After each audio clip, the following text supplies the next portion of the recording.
Ukraine, new world order.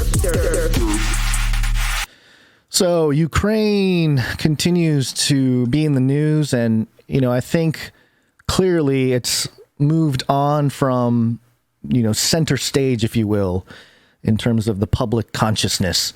The primaries are here, and so we got to start focusing on more domestic issues. But it's the forever war. And Business Insider here, mirrored by MSN.com, headline: Ex-Spies and Diplomats say the Biden administration needs to shut up after New York Times report about U.S. intelligence helping Ukraine kill Russian generals.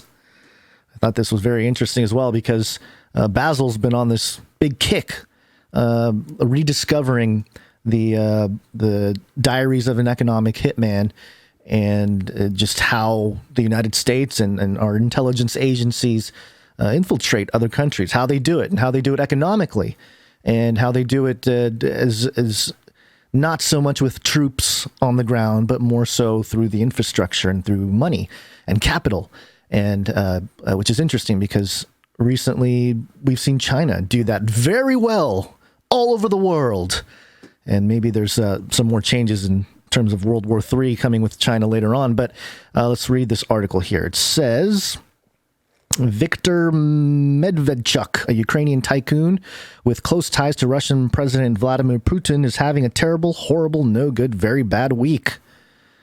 All right. On Tuesday, the pro-Russia politician was captured by Ukrainian forces after escaping house arrest on treason charges earlier this year. President Volodymyr Zelensky shared a photo of a haggard-looking handcuffed Medvedchuk on Telegram as proof of his arrest. Then on Thursday, Ukrainian authorities said they seized a trove of assets belonging to Medvedchuk, including 23 houses, 32 apartments, 30 plots of land, 26 cars, and one yacht. They got the yacht. Over the last 3 decades, Medvedchuk has utilized his close relationship with Putin, who is godfather to Medvedchuk's youngest daughter, to install himself as one of Ukraine's most powerful backroom politicians, as well as of its richest, with an estimated worth of $620 million, according to Forbes.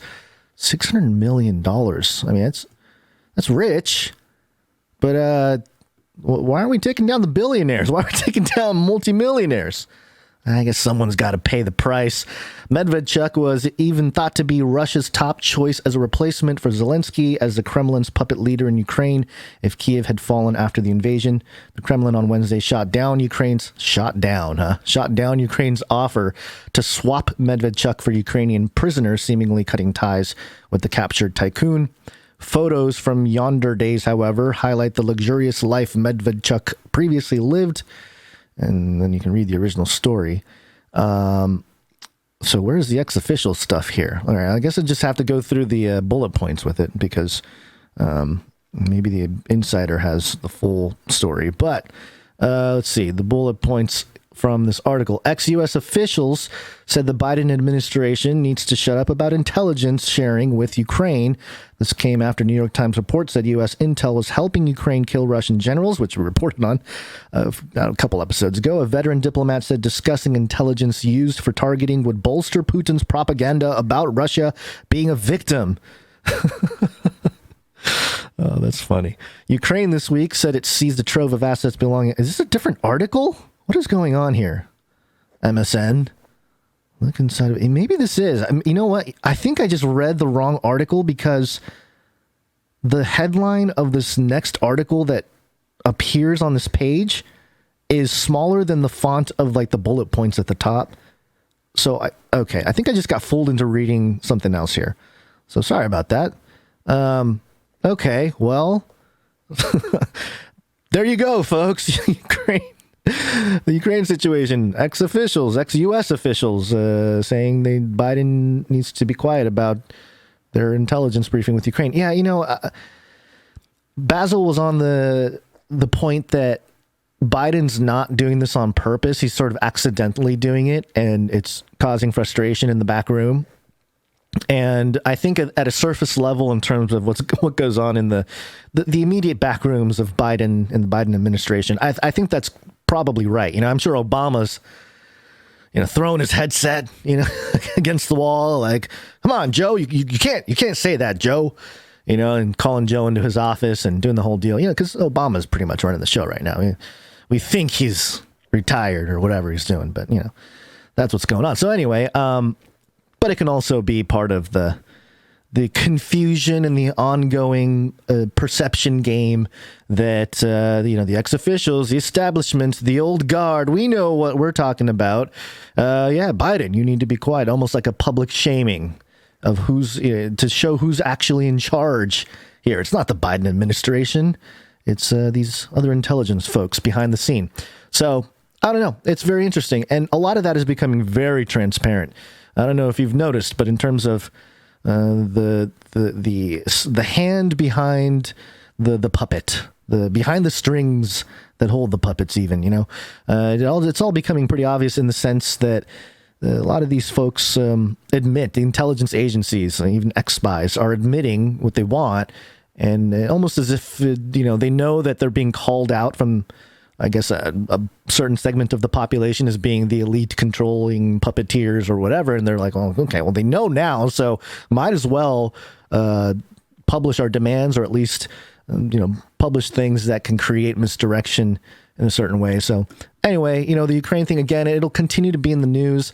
The deal's been made. The $33 billion is going to be moving towards Ukraine and supporting them in this effort. But there's a lot of geopolitics involved with NATO and their expansion and all that stuff. And that, again, is just ongoing. And I'm sure people just get tired of stuff like that. And, it's but it was necessary in this time, like a little shakeup, a little preview of a shakeup before we see some real shakeup, I guess, in the U.S. with the voting. But also, I think in the next few years, what we'll see China do, and this is no secret or any kind of a crazy idea, that China is probably looking at the Ukraine situation with Russia and taking notes and saying, like, hey, let's see how the U.S. and NATO and the West respond to this type of attempted coup of some territory that they rightfully think belongs to them, and see what happens. And so, China can continue building their Belt and Road, and at the same time, and at a certain point, militarily, they're going to take over Taiwan, and it probably won't be anything to, it won't be long. It'll be long in terms of dragged out. It'll probably be quick, because just the military preparation of China is, and I guess some, Biden has postured about, oh, we're going to support Taiwan. Are we really, though? Are we really going to get militarily involved? Even Ukraine here, we're bordering just really getting in there, troops, boots on the ground kind of thing, supporting this effort. So I don't know what's going to happen, but if no other nations intervene for Taiwan, they will be taken over by China very quickly. And when that happens, NATO and the West, they're going to, the whole public perception of China being a partner and all that will erode, and we will launch sanctions against China. And that will become interesting, because Russia, and what we're seeing, is kind of like a precursor. When we throw sanctions at China, think about all the made in China stuff we have here in the supply chain. That's all going to end very abruptly. And that can be very disruptive to just day-to-day life. And so, to the credit of, you can call it the revived Republican Party, or what Trump came in to suggest in terms of a Chinese takeover, that is true. Like, actually living in America, that'll become, and being in California, that'll become very interesting. And we've made the joke about how, at a certain point, China's going to abandon California, and we're going to have all these properties that are like ex-Chinese owned things that are just, it's kind of like a wasteland.